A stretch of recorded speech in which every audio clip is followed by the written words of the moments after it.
നമ്മൾ ഇന്നുള്ളത് ഫിഷിന്റെ ഒരു ദുനിയാവിലാണ്. ഇവിടെ എന്തെല്ലാം സാധനങ്ങളുണ്ട് നോക്കാം, നമുക്ക് പോയി നോക്കാം എന്തൊക്കെയാണുള്ളത്. അപ്പൊ ഇന്ന് വന്നിട്ടുള്ളത് ദുബായിലെ ഏറ്റവും വലിയ ഫിഷ് മാളിലാണ്. ഇവിടെ വിശാലമായിട്ടുള്ള ഓരോ കൗണ്ടർ ഉള്ളത് കൊണ്ട് തന്നെ പ്രവാസികൾക്ക് അതുപോലെ തന്നെ ഇവിടെയുള്ള ആൾക്കാർക്കൊക്കെയും എളുപ്പം പിന്നെ പർച്ചേസ് ഒക്കെ ചെയ്തുകൊണ്ട് പെട്ടെന്ന് ബില്ലടിച്ചുകൊണ്ട് സ്ഥലം കലിയാക്കാൻ പറ്റുന്ന ഒരു സാഹചര്യമാണ്. അതേപോലെ തന്നെ നല്ലൊരു വിശാലത നമുക്ക് ഇവിടെ ഫീൽ ചെയ്യുന്നു. ചൂട് എന്റെ മോനെ കടലിന്റെ മുഖ്യങ്ങളിൽ നമുക്ക് ഇങ്ങനെ സാധനം കിട്ടാൻ ഏതൊരു ടൈപ്പ് നോക്കിയാൽ മീൻ പിടിക്കുമ്പോ നമുക്ക് അറിയില്ല. പല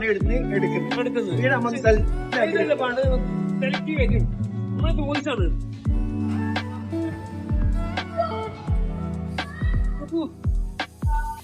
എന്റെ മോനെ ഒരു മനുഷ്യനെ തോന്നുന്ന എത്ര വലിയ സാധനം നോക്കിയാ എത്തൂക്കിന്റെ കമ്പലം.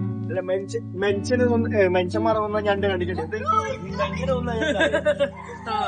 നല്ല രസമായിരുന്നു. ഇന്നിവിടെ വന്നിട്ടുള്ളത് ഞാനും അമ്മയും അഞ്ചുമാണ്. പിന്നെ ഇവിടെ ലൈവ് ഫിഷ് ഉണ്ട്, പിന്നെ അതിൽ ഫ്രോസൺ ഫിഷ് ഉണ്ട്, അങ്ങനെ പലതരത്തിലുള്ള ഫ്രഷ് ഫിഷ് ഒക്കെ ഇവിടെ കിട്ടും. പിന്നെ നൈസാണ്.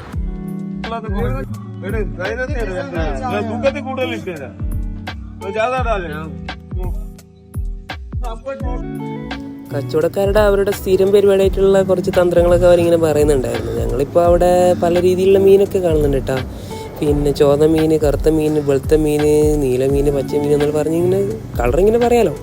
പിന്നെ അങ്ങനെ അമ്മയെല്ലാം ഒരു മീനെല്ലാം എടുത്ത് നോക്കി. പിന്നെ ഞങ്ങൾ ആവശ്യമായിട്ടുള്ള മീനൊക്കെ ഇങ്ങനെ മേടിച്ച് മനുഷ്യനെ വിൽക്കുന്ന മീൻ നേട്ടില്ല. മനുഷ്യൻ്റെ ഒരു പകുതി വലിപ്പമുള്ള ഒരു മീനെല്ലാം ഞാൻ പൊടിച്ച് നോക്കി. എന്നിട്ട് നമ്മളെ ദേശഭക്ഷണമായിട്ടുള്ള ചെമ്മീനൊക്കെ ഞാൻ കണ്ട്. പിന്നെ എന്തെങ്കിലും പിന്നെ നമ്മളവിടെ ഒന്ന് എൻജോയ് ആക്കിയിട്ടായിട്ട് A to Z കൗണ്ടർ അവിടെ ഉണ്ട്. നൈസ് തന്നെ, ഞങ്ങൾ വിട്ട്.